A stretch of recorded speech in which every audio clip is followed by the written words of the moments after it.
اللهم صل على محمد وآل محمد.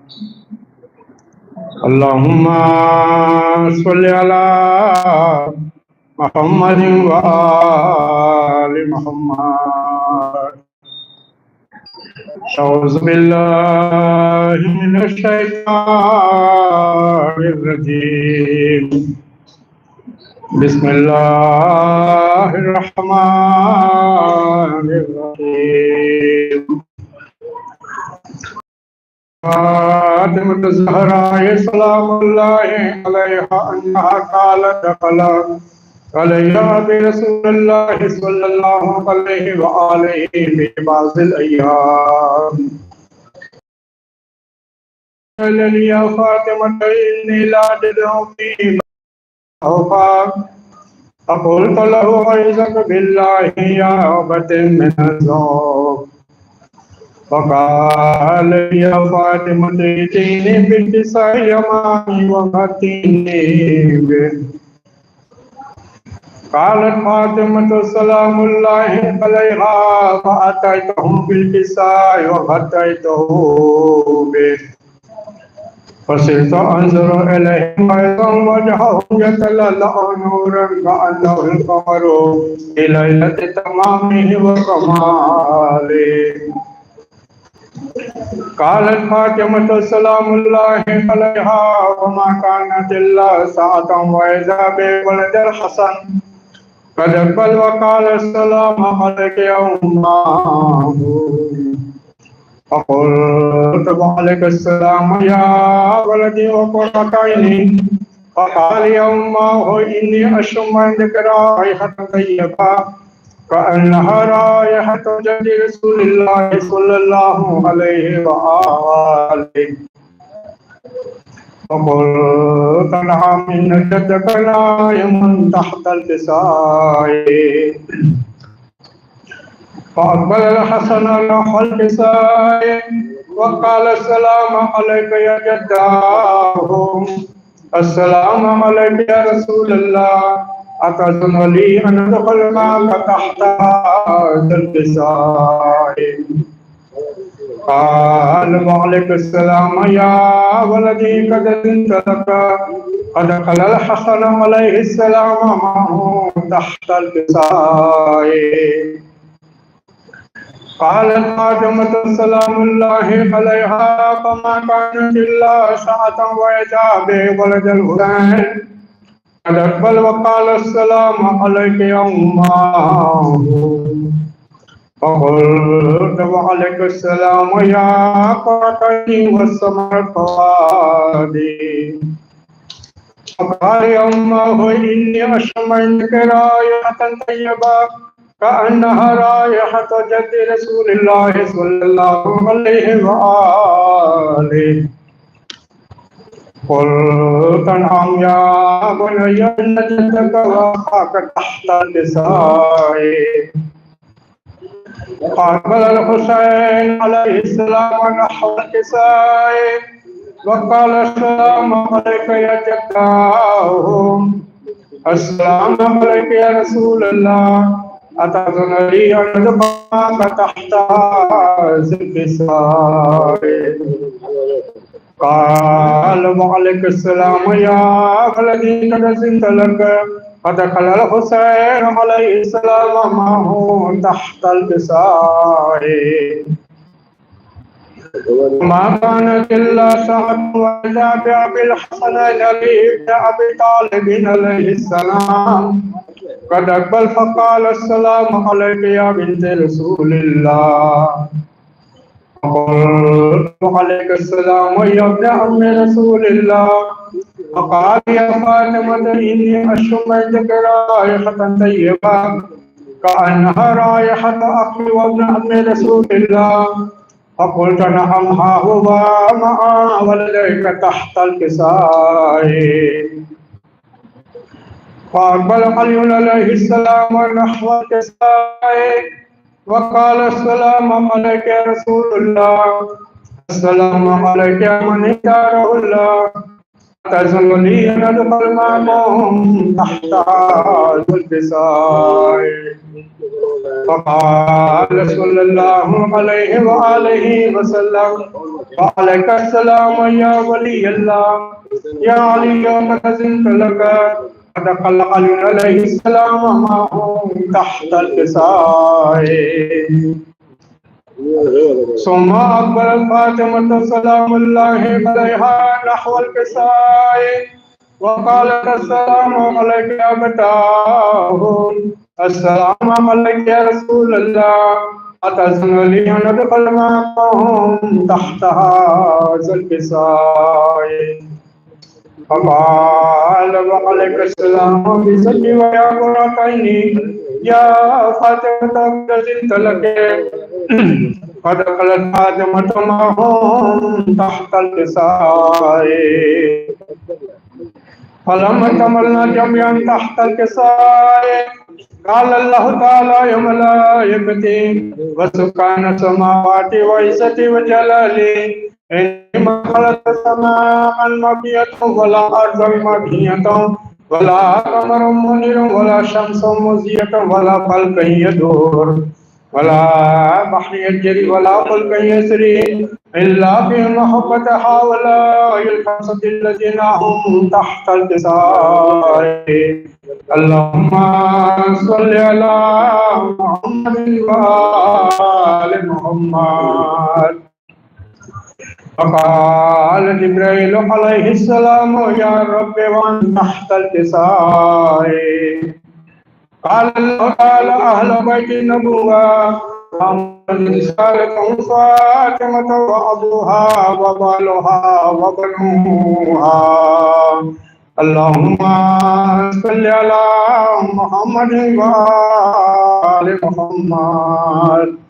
فقال جبريل: يا ربي، أتأذن لي أن أحبط الأرض إليكم معهم سادسا؟ قال الله تعالى: نعم، قد أذنت لك. فهبط الأمين جبريل وأقبل نحو الكساء وقال: السلام عليك يا رسول الله، السلام عليك يا من اتبع الله، إن الله عز وجل يدعوك السلام ويخصك بالتحية والإكرام ويقول للمعزة وجلالي: إني ما خلقت سماء مبنية ولا أرضا مدنية ولا قمر منير ولا شمس مضيئة ولا قلب يدور ولا بحر يجري ولا فلك يسري إلا لأجلكم ومحبتكم، وقد أذن لي أن أدخل معكم تحت هذا الكساء.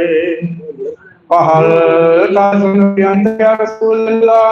قال: نعم، قد أذنت لك. فدخل جبريل معهم تحت الكساء وقال لهم: إن الله عز وجل قد أوحى إليكم يقول: إنما يريد الله ليذهب عنكم الرجس أهل البيت ويطهركم تطهيرا. اللهم محمد وآل محمد وعجل فرجهم. فقال علي عليه السلام: يا رسول الله، أخبرنا مولد رسلنا هذا تحت الكساء من الفضل عند الله تبارك وتعالى. فقال رسول الله صلى الله عليه وآله ما ذكر خبرنا هذا بمقل من محافل أهل الأرض وفي جم من شيعتنا ومحبينا إلا ونزلت عليهم الرحمة وحفت بهم الملائكة واستغفرت لهم لا يتفرقوا. فقال بسم الله حسنا وقعد شيعتنا ورب الكعبة. اللهم صل على محمد وآل محمد. قال رسول الله: يا علي والذي بعثني بالحق نبيا واستفاني بالرسالة نجيا، ما ذكر خبرنا هذا في محفل من محافل أهل الأرض وبيدهم مشيتنا ومحبينا وبهم مهموم إلا وفرج الله هما ولا مغموم إلا وكشف الله هما ولا طالب حاجة إلا وكفى الله حاجته فقال علي نزم الله خذنا وصعدنا وكذلك شيئتنا فازوا الصعيد في الدنيا والآخرة اللهم صل على محمد وآله الطاهرين وارحمنا برحمتك يا أرحم الراحمين اللهم صل على محمد وآل محمد بسم الله الرحمن الرحيم الہی بحق محمد وانت المحمود وبحق علي وانت العلا وبحق فاطمة وانت فاتر السماوات والأرض وبحق الحسن وانت المحسن وبحق الحسين وانت قديم الإحسان وبحق عيمة تيسة من ولد الحسين عليه السلام استجب دعانا اللهم صل على محمد وآل محمد وعجل فرجهم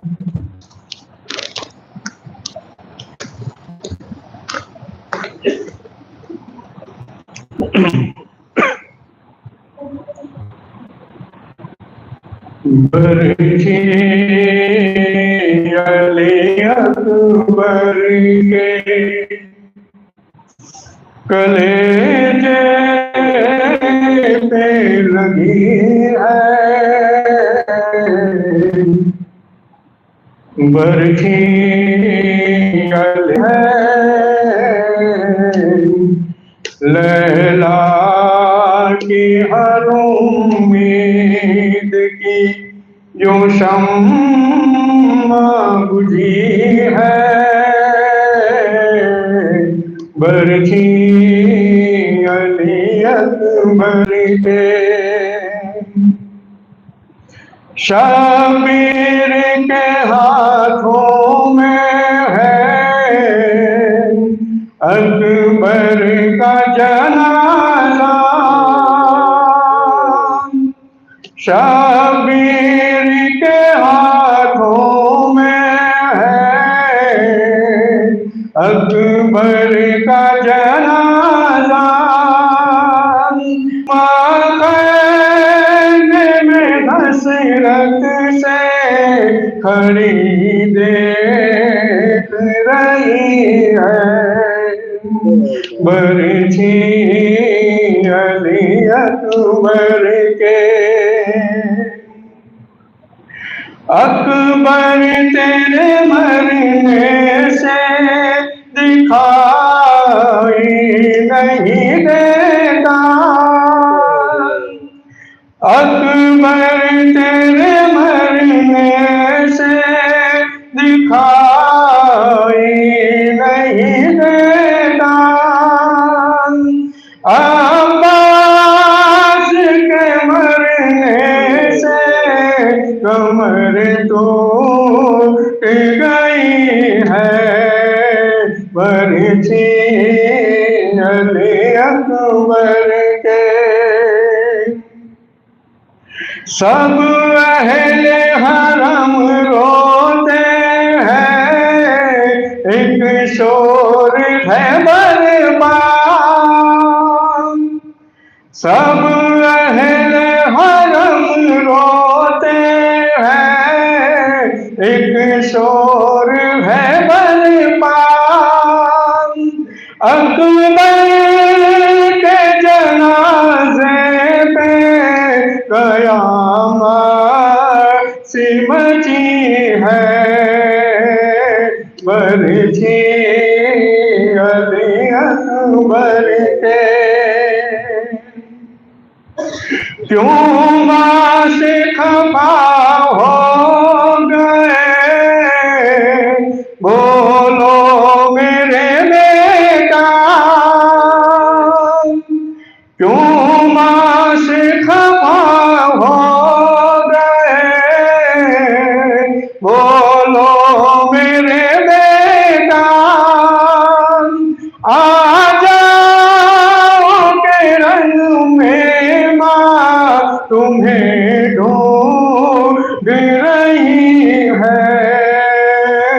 برچی علی اکبر کے اللہ سلامت رہے اکبر کی جوانی اللہ سلامت رہے اکبر کی جوانی ماتم کے در پہ یہ دعا مانگ رہی ہے برچی علی اکبر کے کس طرح نکالیں گے ضعیف پہ شہری کس طرح نکالیں گے ضعیف پہ شہری بیٹے کے کلیجے میں علی ٹوٹ گئی ہے برچی علی اکبر کے دل غم سے پھٹا جاتا ہے لکھتے ہوئے میرا دل غم سے پھٹا جاتا ہے لکھتے ہوئے میرا ماں اپنے جوالال کے لاشیں پہ کھڑی ہے برچی علی اکبر کے شبیر اٹھاتے ہیں جوان لال کا لاشا شبیر اٹھاتے ہیں جوان لال کا لاشا تنہائی ہے غربت ہے قیامت کی گھڑی ہے برچی علی اکبر کے انور میرا دل زخمی ہے اکبر کے علم میں انور میرا دل زخمی ہے اکبر کے علم میں جیسے کوئی برچھی میرے سینے میں لگی ہے برچھی علی اکبر کے کلیجے پہ لگی ہے محمد وآل محمد صلوات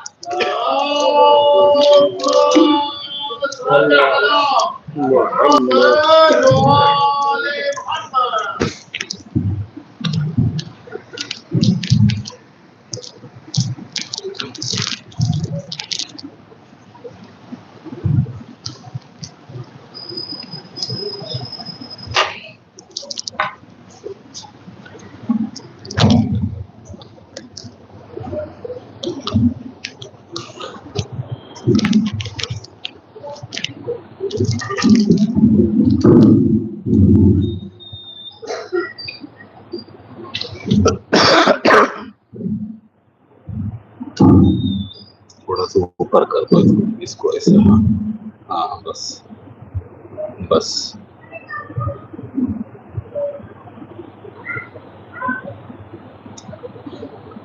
فاتحہ.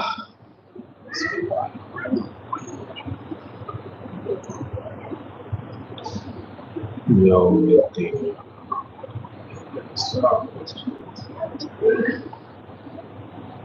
أنعمت عليهم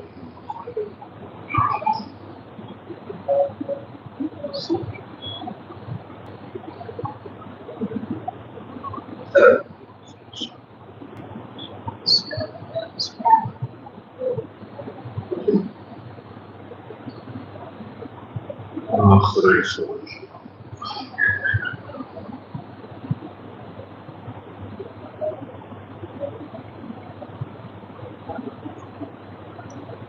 لا حول ولا قوة إلا بالله العلي العظيم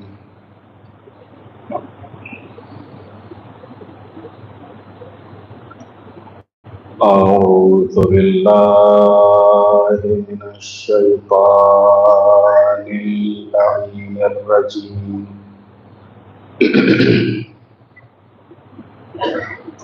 بسم الله الرحمن الرحيم الحمد لله رب العالمين الصلاة والسلام على رسوله الكريم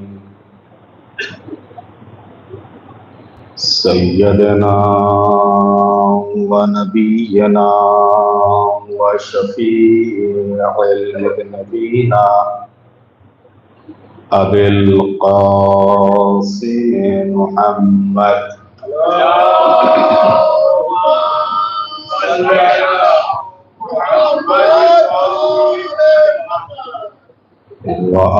وآله الطيبين الطاهرين المعصومين المظلومين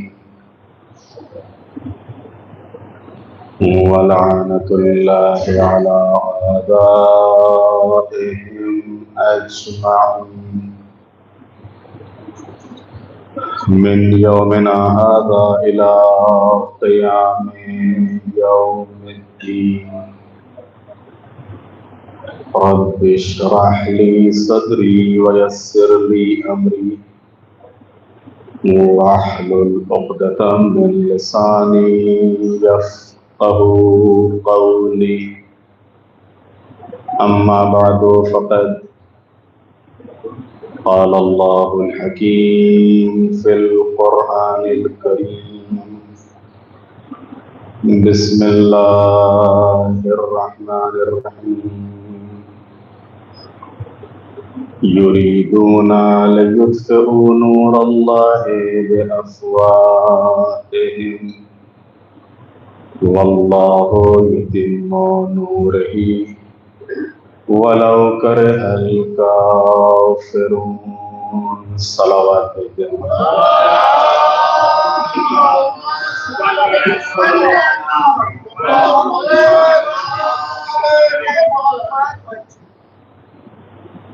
رمضان المبارک 1446 ہجری کی 27ویں شب اور 27ویں مجلس اہل بیت علیہم السلام عرش نشین ہستیاں فرش زمین پر، اور اس موضوع کے تحت اس سے قبل آپ کی خدمت میں آثار محبت اہل بیت کے عنوان سے کچھ چیزیں، کچھ حدیثیں، کچھ روایتیں بیان کی تھی، اور آج بغض اہل بیت کے اثرات، جیسا کہ خود حدیث میں ہے کہ دین، حب اور بغض، اس کے علاوہ کچھ نہیں، پورا دین یا حب ہے یا بغض ہے، یا تولا ہے یا تبرہ ہے، اس کے علاوہ کچھ، ساری چیزیں اسی کے تحت آتی ہیں، جتنی بھی چیزیں ہیں، جتنے بھی اعمال ہیں، جتنی بھی باتیں ہیں، وہ سب اسی کے اندر میں آتی ہیں۔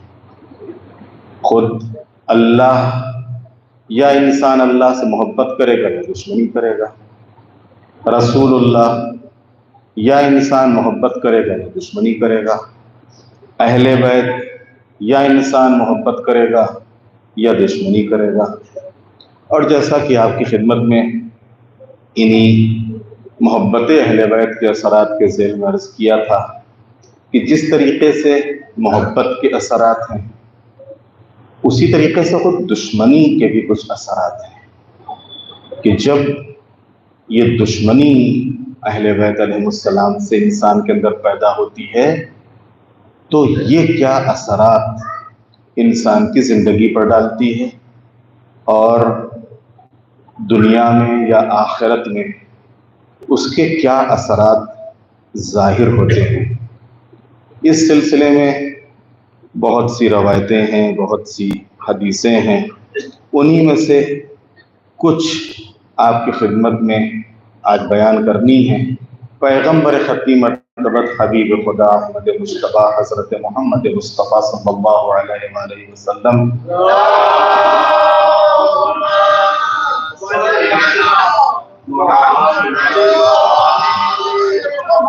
نے فرمایا کہ اگر کوئی بندہ صفا اور مروہ کے درمیان 1000 سال عبادت الہی کرے اور اس کے بعد پھر 1000 سال دوبارہ اور پھر 1000 سال تیسری مرتبہ اور ہم اہل بیت کی محبت حاصل نہ کر سکے تو پروردگار عالم اسے منہ کے بل جہنم میں ڈال دے گا۔ جیسا کہ ارشاد ہوتا ہے کہ میں تم سے محبت اقربا کے علاوہ اور کوئی سوال نہیں کرتا۔ تو ظاہر سی بات ہے کہ جب اجر ہی ادا نہیں کیا تو پھر باقی دوسرے اعمال کا ثواب کہاں سے حاصل ہوگا۔ تو معلوم یہ ہوا کہ جہاں ایک طرف محبت اور اس کے اثرات ہیں وہیں دوسری طرف خود دشمنی۔ اسی طریقے سے امیر المومنین علی ابن ابی طالب علیہ السلام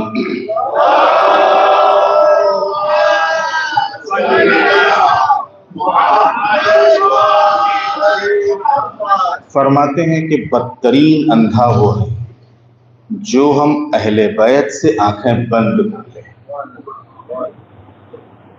اس سے پہلے بھی آپ کی خدمت میں شب قدر میں بھی ارشاد ہوا تھا کہ حقیقت میں وہ اندھا نہیں ہے کہ جو آنکھوں کا اندھا ہو، یہ تو بہرحال ایک نقص ہے، ایک بیماری ہے کہ جو کسی کے ساتھ بھی ہو سکتا ہے۔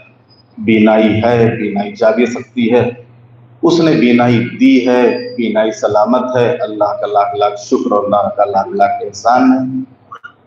لیکن حقیقت میں جیسا کہ قرآن کہہ رہا ہے کہ اندھی آنکھیں نہیں ہوتی ہیں،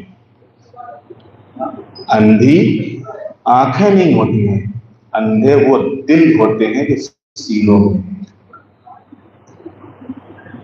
آنکھیں اندھی ہوں تو اندھا ہونے کے بعد بھی انسان حق کو تلاش کر لیتا ہے، لیکن اگر دل کا اندھا ہو تو انسان آنکھیں رکھتے ہوئے بھی حق کو نہیں پہچان پاتا ہے،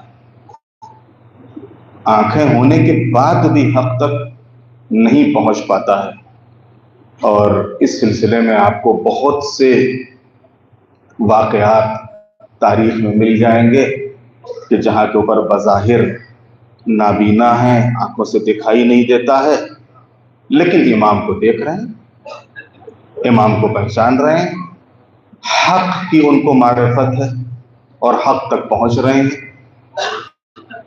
تو یہ جو محبت، یہ جو دشمنی ہے اہل بیت ہے، بغض اہل بیت، اس کے جو اثرات ہیں ان میں سے پہلا جو اثر ہے اس بغض اہل بیت کا وہ ہے ناراضگی پروردگار۔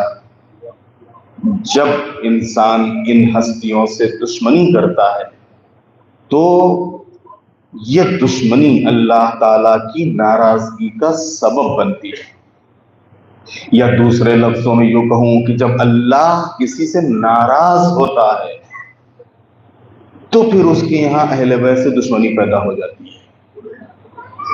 یہ اللہ کی ناراضگی. پیغمبر فرماتے ہیں کہ شب معراج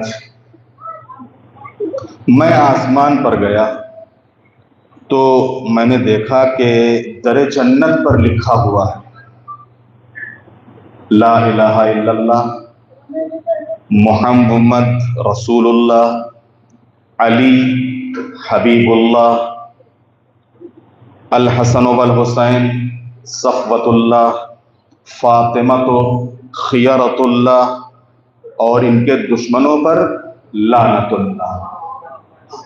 یہ دروازہ جنت کے اوپر لکھا ہوا ہے. اور اسی ذیل میں وہ حدیث بھی ہے کہ ان اللہ یغضب بغضب فاطمہ، کہ جس سے فاطمہ ناراض ہوتی ہے اس سے اللہ ناراض ہوتا ہے. اور جس نے فاطمہ سے دشمنی کی اس نے گویا کہ اللہ سے دشمنی کی. تو معلوم یہ ہوا کہ اس دشمنی یہ اہل آل محمد کا پہلا اثر کیا ہے؟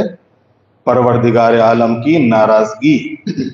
پیغمبر فرماتے ہیں کہ آگاہ ہو جاؤ کہ جو آل محمد سے نفرت کرے گا وہ روز قیامت اس طرح محشور ہوگا کہ اس کی پیشانی پر لکھا ہوگا کہ یہ رحمت الہی سے مایوس ہے. یہ رحمت الہی سے مایوس ہے. یہاں پر رحمت الہی سے مایوسی کی بات کیسے آئی؟ عزیزان محترم، اگر آپ کی نظر میں آیہ اکمال ہے تو آیہ اکمال کون سی آیت؟ جو اعلان غدیر سے پہلے نازل ہوئی تھی. جو اعلان غدیر سے پہلے نازل ہوئی تھی اس آیت کو کہا جاتا ہے آیہ اکمال، جس میں اللہ نے کہا اکمل الیوم اکملت لکم دینکم. اسی آیت میں جو شروع گفتگو ہوتی ہے وہ کہاں سے ہوتی ہے؟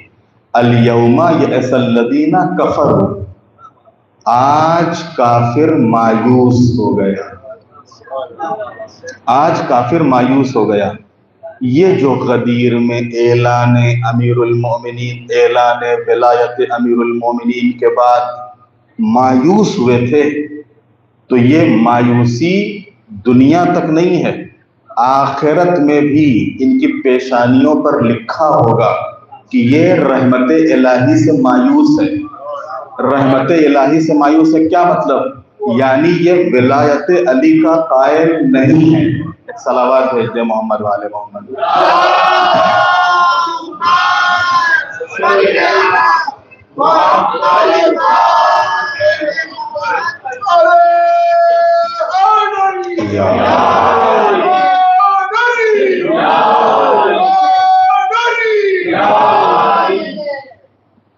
دوسرے منافقین سے ملحق ہو جانا. دشمن اہل بیت کا شمار منافقین میں ہوتا ہے. یہ منافق کون ہے؟ منافق ہر دور میں رہے. اگر آپ پوری تاریخ انسانیت کا مطالعہ کریں تو ہر دور میں آپ کو منافق ملیں گے. ہر دور میں. خود رسول اللہ کے دور میں باقاعدہ ان کو پہچانا گیا، ان کو جانا گیا، اور انہی کے لیے قرآن مجید میں پورا سورہ منافقون. اس کے علاوہ خود سورہ بقرہ میں ختم اللہ علی قلوبہم وعلی سمعہم وعلی ابصارہم، ان کے دلوں کے اوپر تالے لگ گئے ہیں، ان کے دلوں کے اوپر مہر لگ گئی ہے، نہ یہ سنتے ہیں، نہ سمجھتے ہیں، نہ دیکھتے ہیں. یہ جب رسول اللہ آپ کی خدمت میں آتے ہیں، یہ صاحبان ایمان کی خدمت میں آتے ہیں تو ان جیسی گفتگو کرتے ہیں، اور جب یہ اپنے لوگوں کے درمیان میں جاتے ہیں تو کہتے ہیں کہ ہم تو ان کا مذاق اڑا رہے تھے، ہم تو ایسے ہی گئے تھے ان کے یہاں. یعنی جب پیغمبر کی خدمت میں آتے تھے تو کچھ، اور جب اپنے نظریے اور اپنے وچار کے لوگوں کے درمیان میں پہنچتے تھے تو کچھ. ایسے لوگوں کو کہا جاتا ہے منافق. تو جو بھی دشمن اہل بیت ہے اس کا شمار بھی انہی لوگوں میں ہوگا. کس میں؟ منافقین میں.